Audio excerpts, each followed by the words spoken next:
পরিপ্রেক্ষিতেই প্রাক্তন এই উত্তরবঙ্গ উন্নয়ন মন্ত্রীকে গ্রেপ্তার করেছে কোচবিহার পুলিশ, এমনটাই এখনো পর্যন্ত পুলিশ সূত্রে খবর। মণিমাস। এবং একই সঙ্গে থানায় লাগাতার তো বিভিন্ন অভিযোগ রয়েছেই। আমরা জানি যে থানায় একজন সঙ্গীত শিল্পী তিনি অভিযোগ দায়ের করেছিলেন, মনীন্দ্রনাথ বর্মন, মানে তাকে নাকি প্রাণনাশের হুমকি দিয়েছিলেন উদয়নবাবু। দেখো, উদয়ন গুহর বিরুদ্ধে একাধিক অভিযোগ এর আগেও রয়েছে। তার বিরুদ্ধে হুমকি, তোলাবাজি, মারধর, শাসানির মতো গুরুত্বপূর্ণ অভিযোগ, সরকারি পুলিশ কর্মীকে কাজে বাধা দেওয়ার মতো গুরুত্বপূর্ণ অভিযোগ রয়েছে, এবং যার অধিকাংশ অভিযোগই কিন্তু জামিন অযোগ্য। ফলে সেক্ষেত্রে দাঁড়িয়ে এই যে মামলায় তাকে গ্রেপ্তার করা হচ্ছে সেটা হচ্ছে পুরসভায় ঘর পাইয়ে দেওয়ার নাম করে 20,000 টাকা করে তৎসুপের অভিযোগ একটা ব্যক্তির কাছ থেকে নিয়ে সেই মামলাতে গ্রেপ্তারি। এছাড়াও তার বিরুদ্ধে আরো যে সমস্ত অভিযোগগুলো রয়েছে সেই অভিযোগের তদন্ত প্রক্রিয়া চালিয়ে নিয়ে যাচ্ছে কোচবিহার পুলিশ, এবং আপাততভাবে তাকে শিয়ালদহ আদালতে পেশ করে রিমান্ডে তাকে কোচবিহারের উদ্দেশ্যে বা উত্তরবঙ্গের উদ্দেশ্যে নিয়ে যাবে কোচবিহার পুলিশ, এমনটাই এখনো পর্যন্ত রাজ্য পুলিশ সূত্রে খবর। ধন্যবাদ।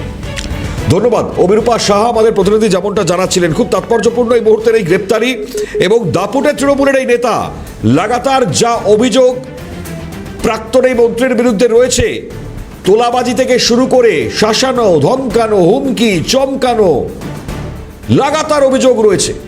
ফলত পুরনো মামলায় এই গ্রেপ্তারি যা অত্যন্ত তাৎপর্যপূর্ণ। আগামী সময় আরো স্পষ্ট হবে নির্দিষ্ট যে জায়গায় এই গ্রেপ্তারি হয়েছে। তবে এরই মধ্যে গোটা ঘটনার মধ্যে একজন সঙ্গীত শিল্পী যিনি কিছুদিন আগেও একটি অভিযোগ দায়ের করেছিলেন তৃণমূল সরকারের দুর্নীতির বিরুদ্ধে, তিনি গান গাইতেন, তো সেই গান বাঁধবার পর উদয়ন গুহ তাকে প্রাণনাশের হুমকি পর্যন্ত দিয়েছিলেন।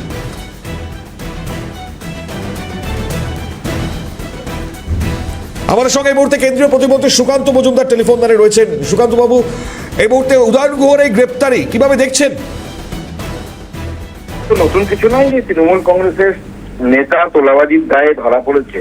তৃণমূল কংগ্রেস আর তোলাবাজি দলের নামটাই তো সমার্থক হয়ে গেছিল, দলের নামও তোলামূল হয়ে গেছে।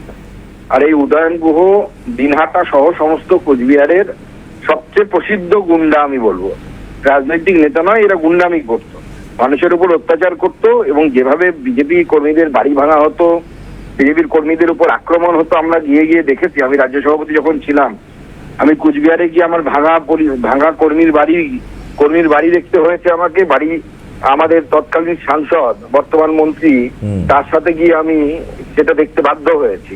তো এদের সঠিক জায়গায় এখন যাচ্ছে তারা। মানুষ এখন যেহেতু ভরসা পেয়েছে, মানুষ তাদের অভিযোগ করছে পুলিশের কাছে, এবং পুলিশ সঠিক জায়গায় এদেরকে রাখবে বলে আমার বিশ্বাস।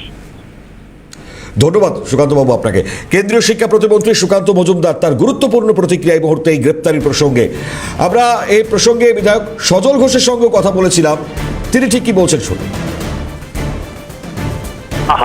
গো কি খুশির খবর দিলেন আপনারা, সত্যি বলছি একদম। আমি আপনাদের বলছি ও হচ্ছে ইদানিং কালের কেষ্ট, 21 থেকে 26-এর কেষ্ট। আপনি বলছি এই লোকটা লোকসভায় হেরেছিল, আপনার লোকসভার সময় বিধানসভায় ও হেরেছিল 21 সালেও প্রথমে হারলো 56,000 ভোটে, 56 ভোটে। 56 ভোটে নিশীথের কাছে হারার পর, নিশীথ বাবুর কাছে হারার পর, নিশীথ বাবু যখন ওই জায়গাটা ছেড়ে দিলেন বিধানসভাটা, তখন আবার পোল হলো, জিতলো প্রায় 1.5 লক্ষ ভোটে। প্রায় 2 মাসের মধ্যে 56 ভোট 1.5 লক্ষ ভোট হলো কেমন করে? হ্যাঁ, আর তার পরবর্তীকালে ও যে ধরনের কথা বলেছে, ওকে যদি ওই পুষ্পার মতন কোমরে দড়ি বেঁধিয়ে কান জোরে তারপর যদি ঘোরানো হয়, তাহলে ওর বাবার আত্মা শান্তি পাবে, আর কারোর আত্মা নয়, ওর বাবার আত্মা শান্তি পাবে। এই কারণে বলছি, আর কারণটা হচ্ছে ওর বাবাকে অব্দি দুর্নীতিগ্রস্ত চোর বলেছে। ও আমার কিছু ক্ষতি করেনি, ও সামগ্রিক রাজনীতিটাকে ধ্বংস করেছে।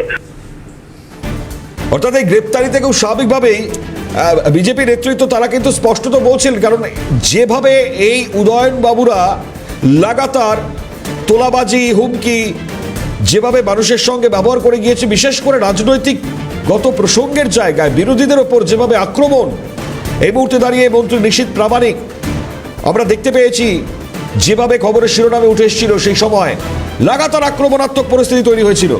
ফলত কাউকেই ছাড়ছিলেন না উদয়নবাবু। তোলাবাজি থেকে শুরু করে হুমকি, শাসানি, বিদ্বেষমূলক মন্তব্য তো রয়েছেই। একজন সঙ্গীত শিল্পী, তিনি তৃণমূলের বিরুদ্ধাচরণ করতেন, গান গাইতেন, তাকে পর্যন্ত প্রাণনাশের হুমকি দিয়েছিলেন। এখন পুলিশ খুঁজছিলেন উদয়ন গুহকে, তো অবশেষে পুলিশের জালে ধরা পড়েছেন উদয়ন গুহ। প্রাক্তন মন্ত্রীর এই গ্রেপ্তারি যা অবশ্যই অক্সিজেন জুগিয়েছে।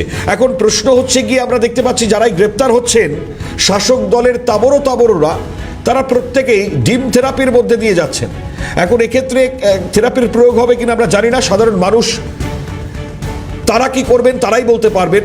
তবে নজর থাকছে আমাদের তীক্ষ্ণ নজর উদয়ন গুহর গ্রেপ্তারের পর কি হয়।